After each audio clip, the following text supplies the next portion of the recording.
long term.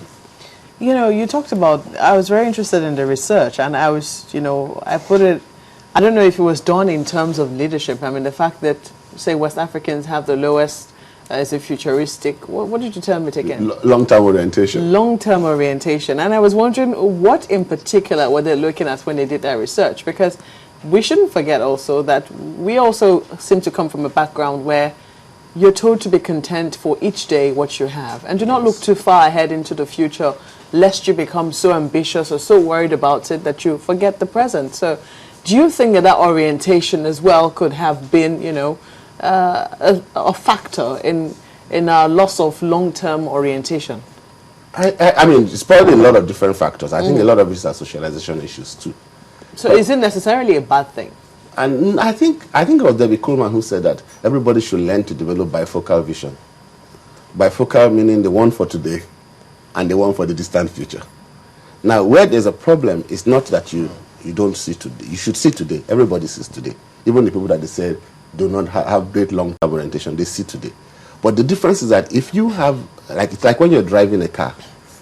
I noticed that there are drivers who literally run over nails when they're driving because they only look 20 feet in front of their driving, even when they're driving at 140 kilometers per hour.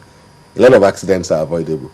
But if you're a good driver, what you do is you look in the distant future, the distance, and then you look close by, and you adjust, you keep on checking both, because one keeps you in perspective, the other keeps you alive. Two things pops up there. Yes. Because sometimes, I mean, maybe if a learner driver is driving, if he's driving his own car, that may happen in the early stages. Yes. But afterwards, he learns and begins to look at it, because if you spend money to fix his car, he won't let that happen again. Exactly. But if you're not driving your own car, they throw caution to the wind and just do it anyway. Well, that's true. If you're not driving your own car, or two, if you are not the kind of person who's given to introspection.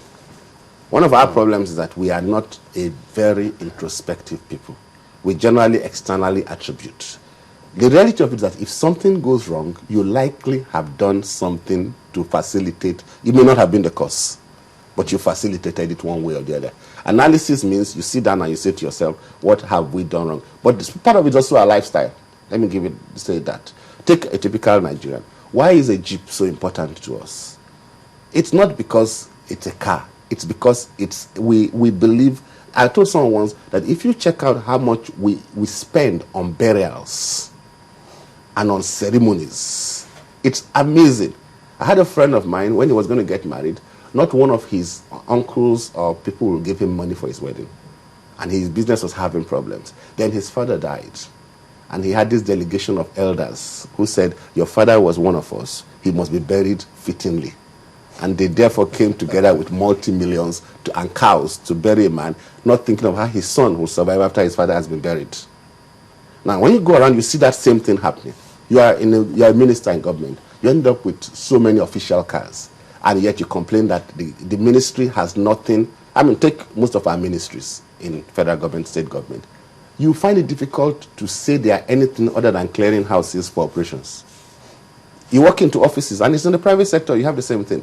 A man gets to office and he has arrived. So it's almost like we celebrate arrival more than we celebrate where we're going. And that, it may have come over many years, to be honest. In fact, some people think that it's also affected by our environment, that our environment did not put a pressure on us to pay the price for no long-term thinking. But even if it did, we have moved on beyond that now, and the world has changed. You know, now that you've taken it into some of our offices, I like the way you started off when Chamberlain started with the first question, looking at the family head, what we have chosen to do, and truly it was a bad culture then, parents having to effect things for their children, even for national service, and on it goes. Now, the problem we're having now looks like a reflection of what we've always had from the homes. So it means we also should be talking about the national leadership question. Perhaps let's look at that and see how we can solve all of those if we truly have any problem with the national leadership issue.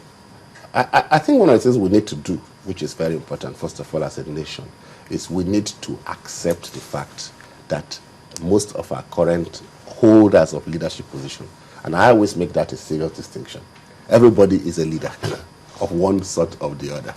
But the platforms help affect the level of leadership you can deliver. Because if Jonathan makes a statement, all of us listen to him. When I make a statement, except when you invite me on channels, not as many people listen to me. There's a difference in my platform. Now, it's time for us to recognize that the reason we are where we are as a nation is not accidental. It is because the holders and the occupiers of many of our platforms of leadership have relatively failed. They failed to understand what leadership is, and they have failed to deliver leadership. And therefore, the only way we can begin to address it is to say, if we have made a failure, you fail for a reason. What has been the reason? Number one reason has been we have not spent time to define what leadership should be as a nation. Number two, we haven't spent time to even explore what it implies. You know, last week I was talking about the fact that when you look at the founders of the American Constitution, they started by establishing what government was meant for. We have not established what government is meant for. Take Nigeria now. You establish that governors are doing good because they're building roads. That's nice. That's what they're supposed to do in the first place. Yes, that's what they're supposed to do. Actually, my view is that the reality of the biggest challenge we have in leadership is that we have not brought a people along. We are almost at what I call mundane level of leadership. You know why Vision 2020, I said it here before, why I said it was a pipe dream, was because there was nothing in the vision that talked about what the Nigerian would become. What you and I, who are the followers, will become. When you see men in leadership positions behaving the way you are, you see that they have nothing in their thinking that's saying, my action, what is it going to turn Suleiman to? That's what leadership is about. Grace Hopper said, leaders, you lead people, you manage things. So people are the center of any leadership structure. So at the national level, that's a challenge. And one of the biggest challenges is that we need to sit down and say to ourselves as a nation, we haven't done it well. And I said last week, then start a proper discussion. You know, I'll tell you one interesting thing. I said it here before on channels that rigor is essential to investigating any process. That means spend time. Don't apologize for it. I think so Jim Collins, who wrote in his book when he talked about good to great, he said great organizations, he said one of the things they do all the time is they face the brutal facts. I'm failing mathematics because I don't know it. I don't know it not because my teacher is putting me down, but because I haven't learned how to process mathematics properly. So I now sit down and say, so what must I do to address mathematics? We're failing in leadership because we don't know it, because we haven't addressed the fundamentals. Yeah, part of what also pops up on a regular basis about leadership is you hear people tell you, look, poverty plays a dominant role. You try to get into a scenario and you want to perhaps see how you could provide leadership, but they don't see things from your perspective. They talk about how they need to survive for today. Maybe that West Africa research comes in handy here. They only think about today and not tomorrow. And that's why you see the election, they tell you, well, give somebody a bag of rice, he just does whatever you want, and you go in there for 4 years. So what role does poverty play, and how can that be changed? I actually think, in fact, this is what I always tell people, that leadership is actually shown in bad situations. That when when you get on a plane, 747 going to London, you really don't show any leadership because it's a good plane, most likely. It has passed all the tests, and the pilot's place is so far away from you. So you just sit down and they serve you food, and you land in Heathrow Airport. There's no evidence of leadership there. Leadership comes about when there are issues that make it difficult for people to perform. So actually what we have now is a recipe for leadership, and it's a cry out for leadership. That's the first thing. The second thing actually is that for you to therefore have leadership, you must recognize that these people, I was sharing with someone else who was coming along today, a lot of the gap of leadership is lack of knowledge and ignorance. And it's not, poverty may enhance it, but even where they are not poor, the same thing enhances it. So when you deal with poverty, poverty is not the issue. The issue is, what are we doing to show the man that there is a better life and a possibility of a future? Not even in terms of the mentality. Yes, that's even starting with the mentality of saying to the man, yeah, you're poor, but this is where you can end up getting to. These are the prices we need to pay. These are the things we need to do to get to where we're going. So when the man, the problem that poverty brings, I would say, is that a lot of poverty leads to a lot of ignorance. So actually poverty is not the biggest problem.